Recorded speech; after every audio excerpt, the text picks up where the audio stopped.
نحمدہ و نصلی علی رسولہ الکریم اما بعد۔ آج کل ایک واقعہ سوشل میڈیا پہ بہت زیادہ گردش کر رہا ہے، اور واقعتاً ایک بہت شرمناک واقعہ ہے، بہت ہی زیادہ حیرت میں ڈالنے والا واقعہ ہے۔ وہ واقعہ بھی اس طرح کا ہے کہ اس کو بیان کرنا بھی گویا کہ یہ بھی ایک بہت زیادہ میرے خیال میں شرم کی بات ہوگی۔ اس لیے بہرحال جو لوگ اس سے تعلق رکھتے ہیں یا جانتے ہیں ان کو بہت اچھی طرح سے معلوم ہوگا کہ ایک پاکستان میں ایک واقعہ پیش آیا۔ کوئی مفتی صاحب تھے، ان کی بدفعلی کا اللہ ہماری حفاظت فرمائے اور ہم سب کی حفاظت فرمائے اس چیز سے کہ اور وہ بھی ہم جنس، یعنی کہ لڑکے کے ساتھ بدفعلی کا مسئلہ تھا، لڑکی کے ساتھ بھی نہیں تھا، لڑکے کے ساتھ بدفعلی کا مسئلہ تھا۔ ایک بڑا معاملہ ہے، ایک بڑا بہت حیران کر دینے والی چیز ہے۔ لیکن اس میں جو کہیے کہ ریئیکشن آ رہا ہے یا جو لوگ اس کے اوپر ریئیکٹ کر رہے ہیں وہ بہت ہی کہیں کہیں تو اتنا زیادہ ناقص اور اتنا زیادہ احمقانہ ریئیکشن ہے کہ آدمی اس کو دیکھے تو اس کا دماغ خراب ہو جائے۔ اور کہیں کہیں لوگ صحیح بھی چیزیں کہہ رہے ہیں۔ پہلی چیز تو اس کے سلسلے میں یہ سمجھنا چاہیے کہ جس چیز کو کیا بولتے ہیں کہ ہمیں معلوم نہ ہو جو چیز، اور جس چیز پہ ہمیں پوری واقفیت نہ ہو، اس کو کسی اور تک پہنچانا یہ خود اپنے آپ میں ایک غلط بات ہے۔ بغیر تحقیق کے بات کو پھیلانا، اس کے سلسلے میں تو اللہ کے نبی کیا بولتے ہیں سخت منع کرتے ہیں، اور اس کے سلسلے میں حدیث بھی ہے باقاعدہ کہ ایسے لوگوں کا یہ بھی جھوٹ کا ایک اہم طریقہ ہے، بلکہ سب سے بڑا جھوٹ یہی ہے کہ بغیر تحقیق کے کسی بات کو پھیلایا جائے۔ چلیے بہرحال تحقیق بھی ہو گئی تو اس کے باوجود ہمارا جو طریقہ کار ہونا چاہیے تھا وہ یہ ہونا چاہیے تھا کہ ہم جہاں تک ہو سکے اس چیز کو چھپائیں،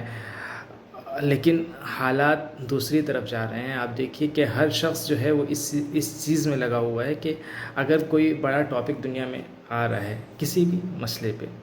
تو اس کی وضاحت اگلے بندے کے سامنے ہے یا نہیں ہے، ہم اس ٹاپک کو اٹھاتے ہیں اور اس کے اوپر بات کرتے ہیں۔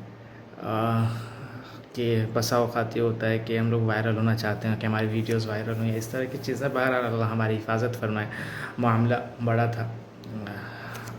اس سلسلے میں ایک جو بہت اہم چیز ہے وہ یہ ہے کہ آپ دیکھیں کہ ایک ایسا آدمی جو کہ مستقل کیا بولتے ہیں ایک نمازی آدمی ہے، چہرے پہ داڑھی ہے، مفتی ہے، قرآن و حدیث پڑھاتا ہے، ہر طرح سے اللہ تبارک و تعالیٰ کی لائن میں لگا ہوا ہے، اس کے باوجود اس سے ایک ایسا کام سرزد ہوتا ہے، اس سے ایک ایسا فعل سرزد ہوتا ہے جو کہ واقعتاً ہر شخص کے لیے شرمناک ہے، اور یہ جتنی اس کی مذمت کی جائے وہ کم ہے، اور جتنی اس بارے میں مخالفت کی جائے وہ کم ہے۔ کیونکہ بہرحال ایک عام آدمی اگر کسی چیز کو کرتا ہے تو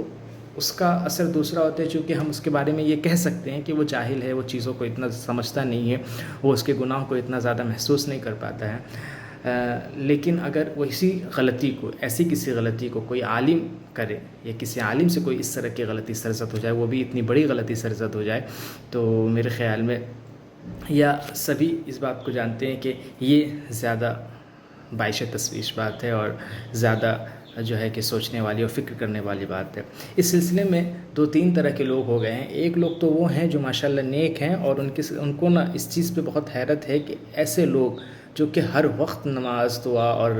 ذکر و اذکار اللہ تبارک و تعالیٰ کی چیزوں میں لگے ہوئے ہیں، وہ لوگ شیطان کے پنجے سے نہیں بچ پا رہے ہیں، وہ لوگ شیطان کے جو حملے ہیں ان سے نہیں بچ پا رہے ہیں۔ تو ہم جیسے لوگ جو کہ کچھ ہیں ہی نہیں، جن کو صرف 5 وقت کی نماز اور قرآن پاک وغیرہ سے ایک چھوٹا سا تعلق ہے، تو ہم لوگوں کا کیا حال ہوگا؟ یہ لوگ تو ماشاءاللہ بہرحال اپنی فکر کر رہے ہیں اس چیز کو۔ ہر ایک ہوتا ہے نا کہ ایک مومن کی صحیح علامت یہ کہ وہ ہر واقعے سے عبرت لیتا ہے، تو ایسے لوگ تو عبرت لے رہے ہیں، لیکن ایک مستقلاً ایک ایسا یہ سمجھیے کہ ایک ایسا گروہ ہے جو اس کی مخالفت میں اتنا زیادہ بڑھ چڑھ رہا ہے کہ اس نے پورے طبقہ علماء کا جو ایک طبقہ ہے، اس پورے علماء کے طبقے کو جو ہے کہ گالیاں دینی شروع کر دی، اور مطلب سب پہ اسی طرح کے الزامات۔ ہمارے جو علماء ہیں، میں نے کافی لوگوں کو اس مسئلے پہ سنا بھی اور دیکھا بھی کہ اس میں دیکھیے کہ بہت سارے عالموں نے بیان کیا، میں نے راجہ ضیاء الحق وغیرہ کو سنا، اور اس میں میں کہوں تو مفتی طارق مسعود وغیرہ صاحب کو بھی میں نے سنا، تو انہوں نے اس پہ بات کی اور بہت جائز بات کی جو کہ کرنی چاہیے تھی، حقیقت ہے کہ ہاں انہوں نے غلطی کی، اس پہ ان کو سزا ہونی چاہیے، اور ایک ایسے لوگوں کو ایسے زیادہ اس سے سزا دینی چاہیے کہ مطلب زیادہ اور شدت کے ساتھ سزا دینی چاہیے، تاکہ اس لائن کا کوئی بندہ خاص طور سے جب بھی ایسا کوئی خیال اس کے دل میں آئے تو اس سے وہ رکے، اور اپنے آپ کو 10 مرتبہ اور 100 مرتبہ سوچے کہ نہیں میں اس چیز میں نہیں لگ سکتا، فلاں کا کیا حال ہوا تھا میں کیسے کر سکتا ہوں۔ تو بہرحال لیکن اس میں کچھ لوگ اس طرح سے پاسائی کا اظہار کر رہے ہیں، اس طرح سے اپنی نیکی کا اظہار کر رہے ہیں، اور اپنے آپ کو بالکل اس طرح سے دکھا رہے ہیں کہ ہم لوگ کو سے تو گناہ سرزد ہوتا ہی نہیں۔ میں مانتا ہوں کہ ان کا گناہ ہے، بڑا گناہ ہے، اس پہ سزائیں ملنی چاہیے، ہر چیز ہم اس کی مذمت کرتے ہیں، لیکن کچھ لوگ اس طرح کے ہیں جو یہ سمجھ رہے ہیں کہ مطلب انہوں نے ہی دنیا میں سب سے بڑا گناہ کیا، اور جو لوگ خاص طور سے اس مسئلے کو اٹھا رہے ہیں وہ ایسے لوگ ہیں کہ اگر پہلی بات تو میں یہ کہوں گا کہ خواہ کوئی بھی ہو، اگر کہ اس مسئلے پہ اس طرح سے بات کرے کہ مطلب اس کے عیب کو، اس عیب کو اور اس پوری چیز کو دنیا کے سامنے اچھالتا ہے، تو اور ان سے یہ کہا جائے اور ایک بات دنیا کے سامنے کہی جائے کہ ہاں ہر شخص اس کو پتھر مارے، لیکن پتھر مارنے والے کا کرتا کا جو دامن ہے وہ صاف ہونا چاہیے، اس کے اندر کوئی عیب نہیں ہونا چاہیے، تو یقینی بات ہے کہ شاید 1-2 لوگ نکلیں، اس کے علاوہ ہر شخص عیبدار نظر آئے گا،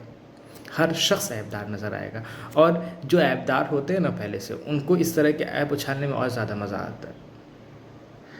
کسی سے کوئی غلطی ہوئی، کسی سے کوئی بات ہوئی، اس کے سلسلے میں کیا بولتے ہیں حکومت ہیں یا جو بھی وہ اس ملک کے یا وہاں کے لوگوں کی جو بھی چیزیں ہوں گی، جو اس کے سلسلے میں احکامات ہوں گے، وہ اس پہ نافذ کیے جائیں گے، لیکن ہمارا اس کو اور بڑھ چڑھ کے پیش کرنا، یہ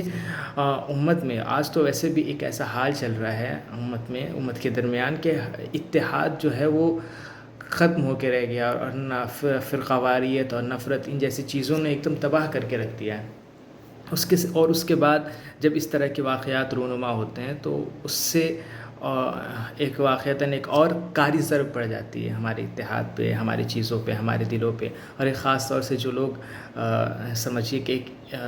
ایک والہانہ محبت رکھتے ہیں، عقیدت رکھتے ہیں علماء سے، ان کے دلوں پہ بھی ایک کاری ضرب لگتی ہے، اور وہ کہتے ہیں، وہ سوچتے ہیں اس مسئلے پہ کہ ان لوگوں کے ساتھ ایسا ہو جا رہا ہے تو ہمارا کیا حال ہوگا۔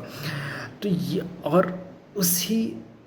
موقع کا اور اسی طرح کے واقعات کا ایسے لوگ فائدہ اٹھاتے ہیں کہ جن کا خود کوئی یہ سمجھیے کہ جو خود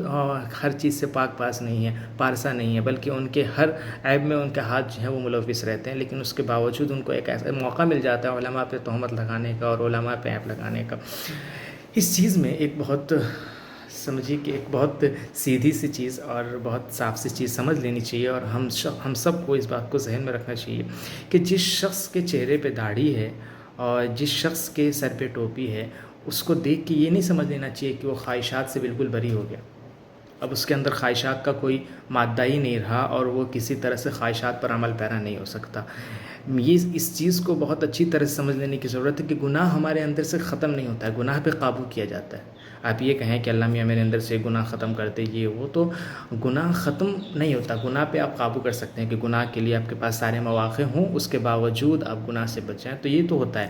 ورنہ اگر ایسا ہو جائے کہ گناہ کی جو ایک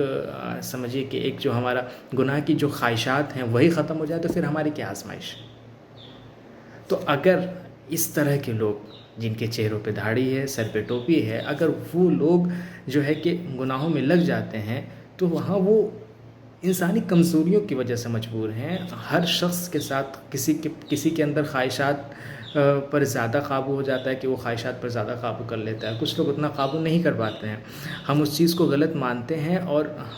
ہم اس کی پرزور مذمت کرتے ہیں، لیکن اس میں یہ سوچ لینا کہ ارے نہیں یہ سارے عالم ہی ایسے ہوتے ہیں اور سارے ٹوپی اور داڑھی والے اس طرح کے ہوتے ہیں، یا اس طرح کی تہمتیں لگانا، تو یہ بالکل صحیح بات نہیں ہے۔ ہمارے لیے ہم دنیا میں آئے ہیں، اللہ نے قرآن پاک میں کہا کہ دنیا میں آپ آئے ہو انصاف پھیلانے کے لیے، تو جس چیز میں کہ انصاف کی زیادہ ضرورت ہے. جو چیز ہم دیکھتے ہیں، جو واقعہ ہم دیکھتے ہیں، اگر اس واقعے کی صحیح تحقیق ہمیں معلوم ہے تو ہم اس کو بیان کریں، لیکن اگر نہیں معلوم ہے تو اس کو بڑھا چڑھا کے بیان کرنے سے گویا کہ ہم جھوٹوں کی فہرست میں ہی شامل ہوں گے. اس کے علاوہ ہمیں کوئی بڑا تمغہ دنیا میں ملنے والا نہیں ہے. اس لیے ہر چیز، جو واقعہ، جو چیزیں پیش آئیں، اگر آپ کو صحیح تحقیق ہے تو اس کو آگے بیان کریں، ورنہ نہ بیان کریں. اللہ کے واسطے اس طرح کی چیزوں میں اگر آپ پڑھیں گے یا ہم پڑھیں گے تو ہمارے لیے سوائے اس کے کہ پریشانی ہو اور ہزار طرح کے مسائل کا سامنا ہو، اس کے علاوہ کوئی چیز نہیں، اس کے علاوہ کوئی راستہ نہیں ہے. اللہ تبارک و تعالی ہم سب کو صحیح سمجھ کے توفیق عطا فرمائے. وآخر دعوانا الحمدللہ.